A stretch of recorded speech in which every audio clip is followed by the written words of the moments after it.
So a guy asked me on a video, he said, okay, what if you don't work on cars and you don't turn wrenches, but you'd like to know how? Where do you start?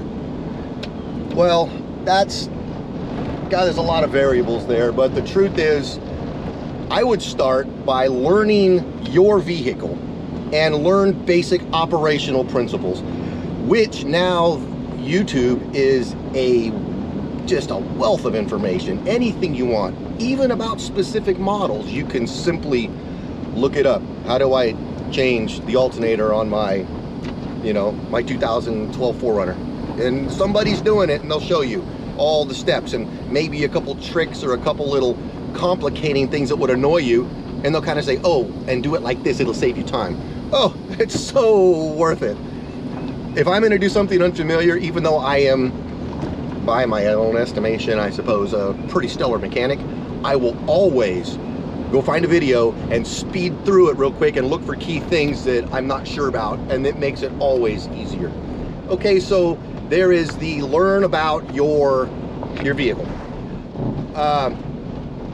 But you can't work on a car without tools. So even if you've never really worked on cars, everybody knows somebody who turns wrenches, plays with their own stuff, builds their motorcycles, does dirt bikes, works on lawnmowers or their pickups or something. Everybody knows somebody. You need to go sit with that person and say, if I was going to get tools, what should I get? Next thing, don't overbuy your tools. You can actually find a lot of really good deals on a good socket set to fit 2 or 3 different size ratchets. You need 1/4, 3/8, half-inch drive. Get all your sockets, metric and standard. You need your wrenches, metric and standard. You need good screwdriver sets. Anymore, boy, your life will be a lot better if you get yourself a good cordless drill and the adapters to run sockets or all of the other nut driver bits and stuff you can get. Save you so much time. But I've been picking up tools for 40 years. I can't even, if I had to start over, that'd be a rough one. But what you could also do, instead of starting to just collect tools randomly because it's the basics that you should need, look at something you want to do to your car and buy everything you need to do that job. Watch a video on how to do it, look at the tools you're going to need to do it, and buy those tools. And every time you do a job, buy whatever tools you're going to need. Interestingly, if you have a Japanese car, most everything is going to be a 10, a 12, a 17, a 14, a 13. There's just certain sizes they pretty much use for everything, and 8mm is kind of the small end. So make sure you have all those sockets and those wrenches, and you're going to find that a lot of jobs overlap on tools. But don't be afraid to get your hands dirty. Start by learn to check your oil and change your oil. Learn to check your water, keep it topped off. Learn to check your brake fluid. Get familiar with your fuse box. Pop it open, read what is the fuse for what. If something doesn't work, go test your fuses, which is very easy. You get an electrical test light and you touch both sides of the fuse. If there's power on one side and it's not on the other side, that means the fuse is broken. Replace the fuse. Boom, something will work again that hasn't been working maybe. But another thing you can do is be a little bit self-sacrificing and help your friends when they're going to work on their stuff. If a guy says, I got to go put a starter in my truck, help him for no other reason than to learn how to do it yourself. Because, here's something funny. Old school mechanics, you could say, hey, how does this work? I asked a Toyota mechanic about a system, and it was on a Dodge truck.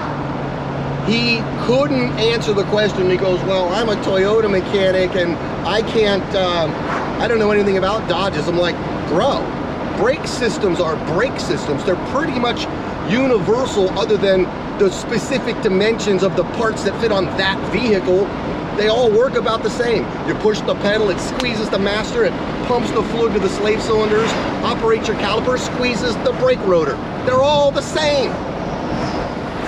So find an old mechanic who can teach you principles and operational ideas. You can become a pretty good mechanic pretty fast. And It's not, it will save you so much money. I can't believe what they charge people to replace a starter or an alternator or do a brake job. A brake job's a perfect example. You go to get your brakes done, and a shop frequently will tell you, well, we're going to replace your rotors, your calipers, your pads, and we're going to flush out your system, we're going to bleed all your brakes, we're going to replace the master. Boom, it's $800. And your children could die if you don't do it. They'll try to freak you out so you do it. The truth is, 90% of the time, you can put a set of pads on your front and rear calipers for 50 or 100 bucks and bleed them out, and you're done. Your brakes work great. And you can do that yourself. So your brakes start making a grinding noise. That means you probably wore your pads down, and the little alert squealer there is making a bunch of noise to let you know it's time to replace your brakes. You go down to the parts house, you spend 50 bucks, you buy a set of pads, you swap out your front brake pads. It's not hard. Watch a video. Don't be scared. That's the main thing. Don't be scared. So the original question was, how do I start working on stuff if I'm really not a mechanic? Well, there's some ideas for you. And the more you can do for yourself, the more self-sustaining you are. And believe it or not, you can be helpful to other people too when they need stuff done because they don't know how to do it. So that's my advice on that. And I'd probably think of something else I didn't think of while I was shooting this, you know, off the cuff, but it was a good question. So there's my quick answer.